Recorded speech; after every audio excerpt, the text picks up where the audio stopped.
I started my business in 1995, and before that, I had really been questioning what I would do in my life, what kind of work I would do. And I was exploring different things and nothing was resonating. It was really frustrating for me. I had a lot of anxiety. I had a hard time sleeping at night because I was worried that I'd never find what it was, whatever it was that I was supposed to do as far as work. And I just kept looking for it. You know, I explored different things, I tried different things, I tried working here, working there. Nothing felt like a good fit. And when I started my pet sitting business in 1995, that felt like it was it. It was at least the beginning of it. And did you know it right away? I did. I knew it right away. I was working for somebody else, another pet sitting company. I worked with her for 3 months, and then I realized that I really wanted to start my own business. And that I could feel it. There was a feeling of yes, of, oh my God, yes, this is what I'm supposed to be doing. And it felt like it found me rather than me finding it. And I really believe that when we're open, things find us, like the right people, the right places, the right professions, our right livelihood really finds us. I mean, we have to be open to it. And I think there's that nice balance, you know, which can be a little hard to experience, that sweet spot of going after what you want and also being open and letting it come to you. And I feel like I was in that place of being open, you know, at the moment that I discovered this, that it came to me. And I was in that place of being open and also exploring what I wanted to do. Pay attention. Pay attention to what's happening in your life. I feel like we get our clues of what we're here to do all the time.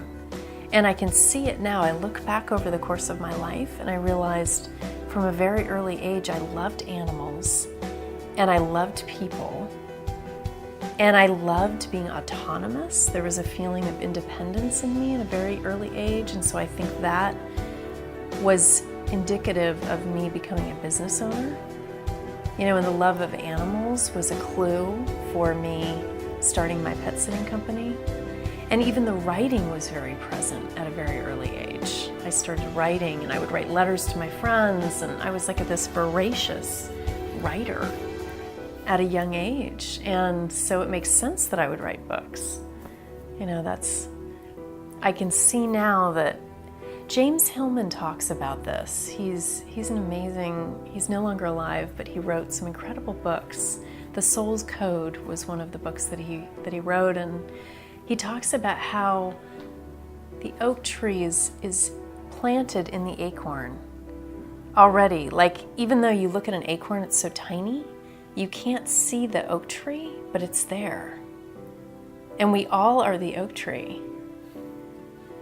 You know, and as young kids, as little babies, it's like our potential, we are tapped into that. And we just don't know it. And so, yeah, it's deep, isn't it? I know, whenever I even think about it, I get such a yes to that because it's so true. And so looking back over the course of anyone's life, they can probably see what they're here to do by just being a detective, you know, and observing the clues that, you know, of their childhood and what they were interested in. It's rarely what we think it's going to be as a kid. Like, little boys say fireman, you know, little girls say ballerina, but it might be a derivative of that. So if there's an inner passion as a kid, it's probably going to show up. You know, it really taught me about customer service and being able to really, and also just to be around so many people. I mean, I really think it helped me read people, and it cultivated my intuition at a deep level because I was around people so much. And then, of course, being around animals really heightened the intuition because animals are so instinctual and intuitive.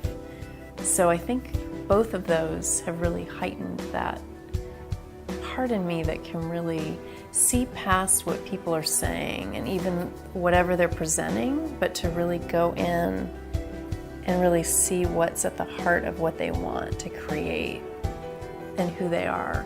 Each step has revealed itself. It's not like I have gone out there and created success in the various ways, but I really feel like I was given, it's almost like a stepstone to each new venture. And almost every single business I've had, people have approached me rather than me beginning the business. It's been some need where somebody has come to me and said, teach me how to do this. Teach me how to do this. I don't know how to do this, you do. They could see me living my life in a certain way, running my business in a certain way. And so that was the knock on the door for me of this is the next venture. And so from there, I've created a number of businesses that have arisen out of a need that somebody has brought to me wanting me to fix it or asking me if I can fix it. It's not about the money for me. It's funny because I have, my business is 6-figure and it's great. I mean, it's not just, speaking about the money, it's not just about getting to 100,000. That goes up pretty high, right? That can go up to $1 million. So aim high. Don't be afraid to aim high. And for a lot of people, though, 100,000 is the glass ceiling for them. They bump up against it, and they have a hard time making that leap beyond. So I really feel like I help them go beyond that and then go even more. Like how wealthy do you want to be? And for me, and for many of the people that I work with, it's not about the money. The money is a vehicle to creating what they want to create, whether it be freedom, whether it be connection with their family and friends, whether it be time to have that connection. The money is just, it's the means to creating what they most want to create. I remember how hard it was for me to start my business and to actually create success in the very beginning. And I had to learn how to market my business in a way that really worked and how to actually get clients. So it's one thing to market, but how do you actually get clients into your business? How can you attract your ideal clients?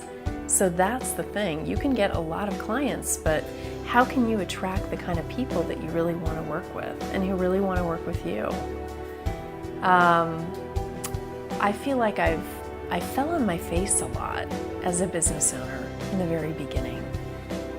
I didn't have a network of business owning friends who were helping me create success. I do now. I've created that for myself, but I didn't have that. And so I really learned the hard way how to create success.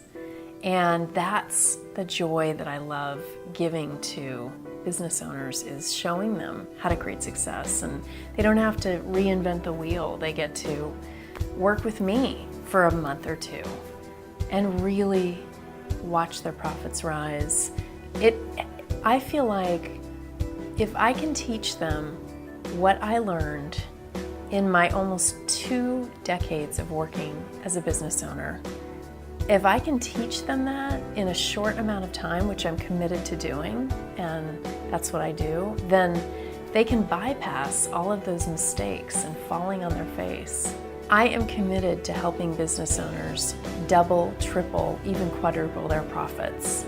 But not only that, it's not just about the money. Like I said, it's really about the quality of life that comes along with that money and what can be created as a result of that money. Time, energy, fun, freedom. I love to travel, and each year I go away for 4 to 8 months at a time and enjoy my life, and it's so fun. And so my belief is being a business owner can be fun, and it is fun. And so what I do is I really hone in on what people need. Through our work together, we're able to make that happen. and help them thrive in their business and their life. Usually within 6 to 12 months, people are noticing a huge increase in their profit and an increase in their quality of life. They become less of a business owner and more of a person again. And that's where the shift happens. It's really powerful. I believe that when people have a business that runs well and that thrives without their constant involvement, they are then able to have a great life. They can focus on things that make them happy, spending time with their family and friends, doing things that they enjoy, playing with their dog, just like simple things where they are able to really enjoy their life. Whereas when they're a full-on business owner and that is consuming them, which a lot of business owners, that's where they're at. That's where I was at. And it wasn't a fun place to be. I wasn't me for a lot of that time. I was a business owner. And people saw me as that busy, busy, busy business owner. So if you want to get started today, the first thing you can do is to sign up for my newsletter. It's free. And I offer tips and tools to create success. The second thing you can do is to purchase my ebook. And that will be downloaded to you within less than 60 seconds upon ordering. The third thing you can do is purchase my business startup kit for pet sitters and dog walkers. And again, that also will be instantly downloadable. So you'll get it within 60 seconds of ordering. And that kit was created as a result of starting my own business and really seeing what tools I needed in my own business. Forms, different contracts, you'll get it all in that business startup kit. So, I don't like to, I'm so turned off by people that want to sell their product, buy my product. It's such a turnoff to me. And so what I like to do is have an offering. It's an offering. You want to do it, you don't, whatever, it's up to you. This is available. I can say that it works. My ebook was a result of me sharing my experience, strength, and hope, things that didn't work, and being able to turn my own business around. So, see what you think.